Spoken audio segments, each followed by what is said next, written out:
नमस्कार साथियों, स्वागत है आप सभी का हमारी इस YouTube channel study with Ravi पर। तो आज के इस लेक्चर्स में हम लोग भौतिकी का जो प्रैक्टिकल एग्जाम आपके सामने आने वाले हैं, उनके लिए कुछ ऐसे वाइवा मौखिक प्रश्न हम आपके सामने लेके आए हैं, जो कि आपसे पूछा जाता है मौखिक रूप से, जिसको हम लोग इंग्लिश में वाइवा कहते हैं। और ये क्वेश्चंस जो होता है, ये 30 मार्क्स का आपसे पूछा जाता है, जिसमें से आपको क्या करना रहता है, एक बुकलेट भी लिख के देना रहता है। और बुकलेट के साथ साथ जो ये टीचर है देख रहे हैं सामने, और ऐसे आपको खड़ा करा के मौखिक रूप से सवाल भी पूछे जाते हैं। यानी 2-3 टीचर्स रहेंगे साथ में, और आपसे जो है क्वेश्चंस किया जाएगा, उसको आपको आंसर देना होगा। तो फिजिकल प्रैक्टिस वीवाई में पूछे जाने वाले टॉप क्वेश्चंस पर हम लोग फोकस करेंगे, जो कि टीचर्स के माइंड में सेट रहता है क्वेश्चंस, और आपसे पूछे जाते हैं। तो क्लास 12th बीसीए एग्जाम 2025 के लिए ये सारे वाइवा आपको तैयार कर लेनी है। मात्र ये आपके एग्जाम में पूछे जाने वाले सवाल है, न कि आपके फाइनल एग्जाम के लिए। तो वाइवा में अगर आप 30 नंबर ले आते हैं यहाँ पे, तो काफ़ी आपके लिए अच्छा रहेगा। तो फटाफट से स्टडी विद रवि चैनल को सब्सक्राइब कर लीजिएगा, और वाइवा के लिए जो प्रश्न पूछे जाते हैं उनके बारे में चलिए डिस्कशन करते हैं। तो पहला सवाल आपसे पूछा जाता है, जो कि फेमस क्वेश्चन है, और यहाँ पे आपके जो वाइवा के टीचर्स होते हैं आपके कॉलेज में, वहाँ से आपसे ये सवाल पूछे जाएंगे। क्या पूछे जाएंगे कि पानी में अवतल लेंस लगाने से क्या होता है। जैसा कि क्वेश्चंस का लेवल जो होता है, आपको ऐसा नहीं लगेगा, जब टीचर्स पूछेगा तो ऐसा नहीं लगेगा कि क्वेश्चंस जो है बुक से पूछा जा रहा है। आपसे ऐसा लगेगा कि टीचर्स अपने माइंड से बना के पूछ रहे हैं, और एकदम सिंपल साधारण सी भाषा में आपसे पूछा जाएगा कि पानी में अवतल लेंस लगाने से क्या होता है। तो आपको बताना होगा कि सर, जब अवतल लेंस को पानी में डुबोया जाता है, तो लेंस की फोकस लंबाई बढ़ जाती है। क्या बढ़ जाती है? फोकस लंबाई बढ़ जाती है, याद रखिएगा। क्योंकि लेंस की फोकस लंबाई माध्यम के अपवर्तनांक के सीधे समानुपाती अ, अनुपातिक होती है। और जब पानी में डुबोया जाता है, तो माध्यम अधिक निर्तक हो जाता है, इसलिए उसकी फोकस लंबाई बढ़ जाती है। तो इतना अगर आप बता सकते हैं तो बता देंगे, टीचर समझ जाएगा कि आपके पास नॉलेज है। तो जब आपसे पूछा जाए कि पानी में अवतल लेंस लगाने से क्या होता है, तो बताएंगे कि अवतल लेंस पानी में डुबोया जाता है, तो लेंस की फोकस लंबाई बढ़ जाती है। अगर आप इतना भी बढ़ाते हैं, मैं यहाँ पे आपको बताते हैं आप टीचर्स को, तो आपके लिए अच्छा रहेगा। लेकिन जानकारी है, सभी जानकारी आप जरूर याद रखें। दूसरा सवाल जो कि अभी तक प्रैक्टिकल के एग्जाम के वाइवा में पूछा गया है, कि मीटर ब्रिज को ऐसा क्यों कहा जाता है, यानी मीटर ब्रिज ऐसा इसको क्यों कहा जाता है, इसका सिद्धांत बताइए। तो इस पुल को मीटर ब्रिज कहे जाने के कारण यह है कि यह व्हीट स्टोन ब्रिज के सिद्धांत पर कार्य करता है। मीटर ब्रिज जो होता है वो व्हीट स्टोन ब्रिज के सिद्धांत पर कार्य करता है, इसको इसलिए इसको मीटर ब्रिज भी हम लोग कहते हैं। इतना अगर आप बताते हैं तो आपके लिए भी इम्पोर्टेंट रहेगा और अच्छा रहेगा। आगे भी आप बता सकते हैं कि इसके इसलिए लोग इसे लोकप्रिय रूप से व्हीट स्टोन का मीटर ब्रिज भी कहते हैं। एक और बात यह है कि इस सर्किट में प्रयुक्त तार की लंबाई 1 मीटर होती है। ये भी बता सकते हैं आप कि सर, इस सर्किट में जो प्रयुक्त तार की लंबाई जो होती है, वो 1 मीटर की तार इसमें लगी होती है, इसलिए इसे मीटर ब्रिज का नाम मिलता है। तो ये रहा आपके सामने मीटर ब्रिज क्यों कहते हैं इसको। तो ये जानकारी आपको होनी चाहिए अगर आप मौखिक में जाते हैं अपने एग्ज़ाम के लिए अपने, तो इस जानकारी को जरूर लेके जाएंगे। साथ ही साथ अपने भाई बहन दोस्तों के पास भी शेयर कर दे, जो कि प्रैक्टिकल एग्जाम में पूछे जाते हैं, और यहाँ से बाहर एक भी सवाल आपके टीचर्स के द्वारा ना पूछा जाएगा, याद रखिएगा। मीटर ब्रिज का सिद्धांत आपको बता देना है कि मीटर ब्रिज के व्हीट स्टोन ब्रिज के सिद्धांत पर कार्य करता है। आपसे पूछा जाएगा टीचर्स के द्वारा कि मीटर ब्रिज का जो सिद्धांत है वो किस पे आधारित है, तो ये मीटर ब्रिज का व्हीट स्टोन ब्रिज के सिद्धांत पर आधारित है, याद रखिएगा, ये आपको बता देना है। तो ये सारे मौखिक प्रश्न वाइवा में जो आपसे पूछे जाएंगे, वो था जो कि पूछा जाता है। और अगला सवाल क्या पूछा जाता है कि लेंस के संयोजन की कुल आवर्धन क्या है। ऐसे इंपॉर्टेंट क्वेश्चंस पूछे जाएंगे कि जो आपके माइंड में सेट रहता है हमेशा, और हम चाहते हैं कि ऐसे प्रश्न आपके सामने जो है पूछा जाए, और बिल्कुल इजी है। इस प्रकार के अगर आपसे क्वेश्चंस ना पूछा जाएगा तो फिर क्या पूछा जाएगा। आप फिजिक्स की क्लास में है, और इस प्रकार के क्वेश्चंस तो बनता ही है। तो लेंस के संयोजन का कुल आवर्धन क्षमता क्या होता है, तो एन लेंस की कुल आवर्धन क्षमता जो होता है, आवर्धन क्षमता क्या होता है, M1 गुणे M2 गुणे M3, यानी Mn तक जितना होगा वो क्या होता है, गुणे में होता है। तो इस प्रकार से आप बता देंगे, ये भी आपके लिए इम्पोर्टेंट है। अगला सवाल पूछा जाएगा कि आप बिना छुए अवतल और उत्तल लेंस के बीच के बीच अंतर यहाँ पे अंतर कैसे करते हैं। टीचर्स आपसे पूछेंगे कि आप मान लीजिए आपके सामने एक अवतल है, एक उत्तल लेंस है, दोनों के बीच अंतर आप कैसे स्पष्ट करेंगे बिना छुए हुए। तो सर को ये बताना है कि सर, हमने अवतल लेंस और उत्तल लेंस दोनों को देखा है, छुआ तो नहीं है बट देखा है। देखा क्या है कि अवतल लेंस एक ऐसा लेंस होता है जो बीच में पतला होता है। बीच में कैसा होता है सर, पतला होता है, कुछ इस प्रकार से होता है, कुछ इस प्रकार से होता है। तो आपको बताना है कि सर बीच में तो क्या होता है, ये पतला होता है, इसका रेडियस यहाँ पे क्या है, पतला है। और फिर किनारों पर होता है, जब आपतित किरण को अपने मुख्य अक्ष से दूर करता है। ये जो किनारों पर होता है, ये आपतित किरण को क्या करता है, अपने अक्ष से दूर करने का कार्य करता है। ये आपको बताना है किसके बारे में, अवतल लेंस के बारे में। अब पूछा जाएगा कि सर उत्तल लेंस के बारे में बताइए। अवतल लेंस के बारे में आपके सामने पूरी जानकारी है, तो उत्तल लेंस के बारे में भी बता दीजिए। तो उत्तल लेंस एक लेंस है जो बीच में मोटा होता है, कुछ इस प्रकार से होते हैं। थोड़ा यहाँ पे कर्व नहीं हो पा रहा है, ध्यान देंगे, देखेंगे। तो ये बीच में क्या हो गया, यहाँ पे मोटा है, फिर किनारों पर यह आपतित किरणों को अपने मुख्य अक्ष की ओर परिवर्तित करता है। तो ये रहा अवतल लेंस और उत्तल लेंस के बीच अंतर स्पष्ट करना है। हो सकता है आपके फाइनल एग्जाम में भी ये 2 नंबर में पूछा जा सकता है, तो आप बिल्कुल इसको जो है लिख सकते हैं, इजी क्वेश्चन है। और ज़्यादातर ऐसे सवाल मौखिक में ही पूछे जाते हैं, न कि आपके बिहार बोर्ड के फाइनल एग्जाम में। 1 महीने से कम समय आपके फाइनल एग्जाम का भी है। और याद रखिए, वाइवा में आपसे इस प्रकार के प्रश्न 100% पूछे जाएंगे। अगला सवाल क्या पूछे जा सकते हैं कि वाहनों में किस लेंस का प्रयोग किया जाता है और क्यों किया जाता है।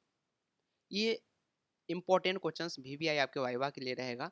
वीवीआई इसलिए रहेगा कि ये काफ़ी इजी क्वेश्चंस है और ये क्वेश्चंस 10th लेवल से बच्चों में रटाया जाता है। तो आप बता सकते हैं बिल्कुल कि वाहनों में किस लेंस का प्रयोग किया जाता है। सबसे पहले तो आपको बताना है, अगर टीचर्स आपसे ये पूछे कि वाहनों में जो होता है लेंस का प्रयोग किया जाता है या दर्पण का, तो याद रखिएगा दर्पण का प्रयोग उसमें नहीं किया जाता, उसमें क्या किया जाता है, लेंस का प्रयोग किया जाता है। और क्यों किया जाता है ये आपको बताना है। तो चलिए हम बताते हैं कि उत्तल दर्पण एक व्यापक दृश्य प्रदान करता है। जो वस्तुएं दर्पण में परिलक्षित होती है वे कम हो जाती है, इस प्रकार बड़ी संख्या में वस्तुओं को देखा जा सकता है। यह ऑटोमोबाइल में उत्तल दर्पण लगाने का मुख्य कारण है। क्या है, उत्तल दर्पण लगाने का मुख्य कारण है ऑटोमोबाइल में। तो आप बता सकते हैं सर उसमें जो होता है ऐसा इसलिए होता है कि जो वस्तुएं होती है वो काफी छोटी प्रतीत होती है। उम्मीद है कि ये क्वेश्चन आपको पूरी तरीके से समझ में आ गया होगा। और अगला सवाल जो आपसे पूछे जाते हैं कि लेंस की शक्ति से आप क्या समझते हैं। तो लेंस की प्रकाश किरणों को मोड़ने की क्षमता को लेंस की शक्ति कहते हैं। उत्तल लेंस प्रकाश किरणों को मुख्य अक्ष की ओर अभिसरण करता है, जबकि अवतल लेंस जो होता है प्रकाश किरणों को मुख्य अक्ष से दूर करता है। इस प्रकार जो होता है एक लेंस प्रकाश की किरणों को मोड़ देती है। तो ये भी सवाल आपसे बनते हैं, इसका सूत्र भी आप बता सकते हैं। अगर पूछा जाए कि सर सूत्र बता दीजिए, तो P बराबर 1/f होता है, ये आप इसका सूत्र बता सकते हैं। टाइप 2 प्रकार के क्वेश्चंस क्या पूछे जाते हैं कि अध्याय अपने तैयार किया गया है। अध्याय में क्या है, करंट इलेक्ट्रिसिटी से पूछा जा सकता है कि अपवाह वेग क्या है, बताइएगा। तो विद्युत क्षेत्र के कारण किसी पदार्थ पर आवेशित कणें जैसे कि इलेक्ट्रॉनों द्वारा प्राप्त औसत वेग को अपवाह वेग कहते हैं। ये आप बता देंगे।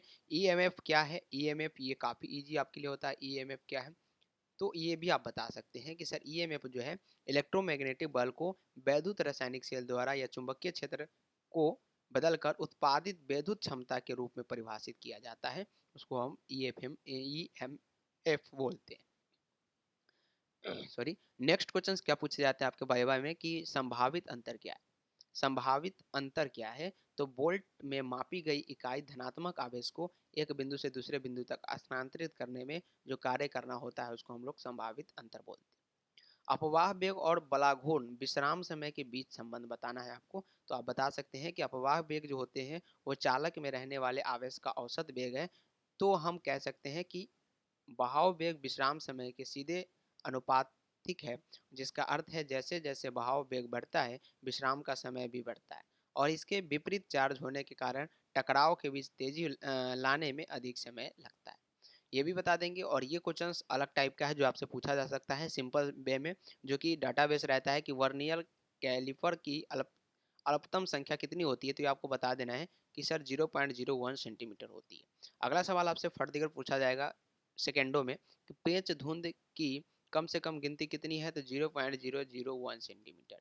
इस प्रकार के भी प्रश्न हमने देखे हैं कि वाइवा में आपसे पूछे जाते हैं। राज्य ओम कानून क्या है, तो जब तक कंडक्टर की भौतिक स्थिति समान रहती है तब तक कंडक्टर से गुजरने वाली धारा उन टर्मिनलों के बीच संभावित अंतर भी के सीधे समानुपाती होता है। यही राज्य ओम कानून यहाँ पे आता है। ऐसे तो आपके बीसीबी में ओम का नियम पूछा जाता है, लेकिन वाइवा में आपसे पूछा जाएगा कि राज्य ओम कानून क्या है, इसके बारे में जरा आप चर्चा करें। 4 नंबर सवाल क्या पूछे जाएंगे कि सोनोमीटर प्रयोग किस सिद्धांत पर आधारित है। ये आपसे पूछा जाएगा कि सोनोमीटर यहाँ पे प्रयोग जो हम करते हैं वो कौन से सिद्धांत पर आधारित है। तो आपको बताना है कि ये रेजोनेंस पर आधारित है। किस पे, रेजोनेंस पर आधारित है। सिंपल में पूछा जाएगा, इसके बारे में आपसे डिस्कशन ज़्यादातर नहीं किया जाएगा, आपको आधारित बता देना है। 5 नंबर सवाल पूछे जाएंगे कि रेजोनेंस ट्यूब प्रयोग में हम रबर पैड को फ्लास्क के अंदर क्यों डाल रहे हैं। ऐसा क्यों करते हैं कि हम इसको फ्लास्क के अंदर डाल देते हैं। तो जब तक ट्यूनिंग काटा एक रबर पैड द्वारा मारा जाता है तो ट्यूब में वायु स्तंभ की लंबाई के ऊपर रखा जाता है। तो यह वायु स्तंभ की एक निश्चित लंबाई के लिए एक तेज ध्वनि उत्पन्न करता है, इसलिए हम इसमें फ्लास्क के अंदर क्या करते हैं, रबर पैड को डालते हैं। ऐसे आपको बता देना है। 6 नंबर क्या है, ये कि हम वर्नियर कैपलर का प्रयोग या उपयोग क्यों करते हैं। इसका उपयोग ठोस गोले के भीतर व्यास, ठोस गोले के बाहरी व्यास और बेलन की गहराई को मापने के लिए हम लोग वर्नियर सिद्धांत का पालन करते हैं, वर्नियर कैलिपर का प्रयोग करते हैं। तो आपको ये क्वेश्चन तो याद हो गया होगा कि हम वर्नियर कैपिलर का यूज इसलिए करते हैं कि किसी भी ठोस गोला है उसकी भीतरी व्यास, अंदर का व्यास, ठोस की बाहरी व्यास, बेलन की लंबाई, गहराई जो भी मापना हो हम उसका यूज जो है वर्नियर कैपिलर के सिद्धांत के अनुसार करते हैं। और ये अगर अभी आपके माइंड में सेट हो गया होगा, अगर सेट हो गया है तो अगर फाइनल एग्जाम में आप पूछा जाएगा तो 2 नंबर तो आप पक्का उठा सकते हैं। चलिए 7 नंबर है कि हम स्क्रू गेज का प्रयोग जो है या उपयोग क्यों करते हैं। ये भी आपके वाइवा में पूछा जाता है, जो कि सिंपल लेवल का सवाल होता है। इसका उपयोग बेलनाकार तार के व्यास को मापने के लिए किया जाता है। इसका अर्थ है धातु का सामान्य, तांबों का तार या फिर धातु का तार।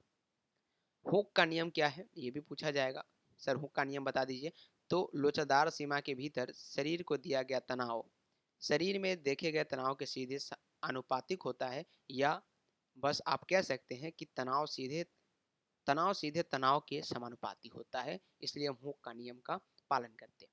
आवृत्ति के लिए एसआई इकाई बताइए तो हर्ज बता दीजिएगा। ये भी ऑब्जेक्टिव में भी ये आपसे पूछे जा सकते हैं, फाइनल एग्जाम में और वाइवा में यानी मौखिक में तो ये आपसे पूछे जाएंगे। चलिए टाइप 3 प्रकार के जो सवाल आपसे पूछे जाते हैं उन पर भी चर्चा हम लोग कर ले। डिवाइस आधारित प्रश्न, कुछ ऐसे डिवाइस है जिसके बारे में आपसे पूछे जा सकते हैं, सिद्धांत उनके पूछे जा सकते हैं। काम करने पर आधारित अवधारणात्मक प्रश्न भी पूछे जा सकते हैं, जैसे गैल्वेनोमीटर, साइक्लोट्रॉन, मीटर ब्रिज के बारे में, पोटेशियोमीटर के बारे में, ट्रांसफार्मर के बारे में। ये काफ़ी इंपॉर्टेंट होता है आपके लिए। गैल्वेनोमीटर भी मौखिक के लिए इंपॉर्टेंट है। साथ ही साथ rectifier, zener diode, solar cell और पीएन जंक्शन के बारे में भी आपसे पूछा जा सकता है। तो इन सभी टॉपिक को जो है आप लोग कवर कर ले और अच्छे से तैयारी कर ले। ये वाइवा के लिए आपके लिए रामबाण है और यहीं से प्रश्न पूछे जाएंगे मौखिक में, याद रखिएगा। जो आप बुकलेट में लिखे हैं वो तो जमा हो जाएगा, लेकिन वाइवा में यही प्रश्न आपसे पूछे जाएंगे। तो आज का ये लेक्चर्स आपको कैसा लगा, क्या वाइवा का प्रश्न आप बिल्कुल कर सकते हैं, इसको डील कर सकते हैं, तो अपना अपना राय कमेंट बॉक्स में ज़रूर देंगे। साथ ही साथ आज की इस वीडियो को रखते हैं इतना ही, मिलते हैं फिर से नेक्स्ट क्लास में। तब तक के लिए जय हिंद एंड जय भारत।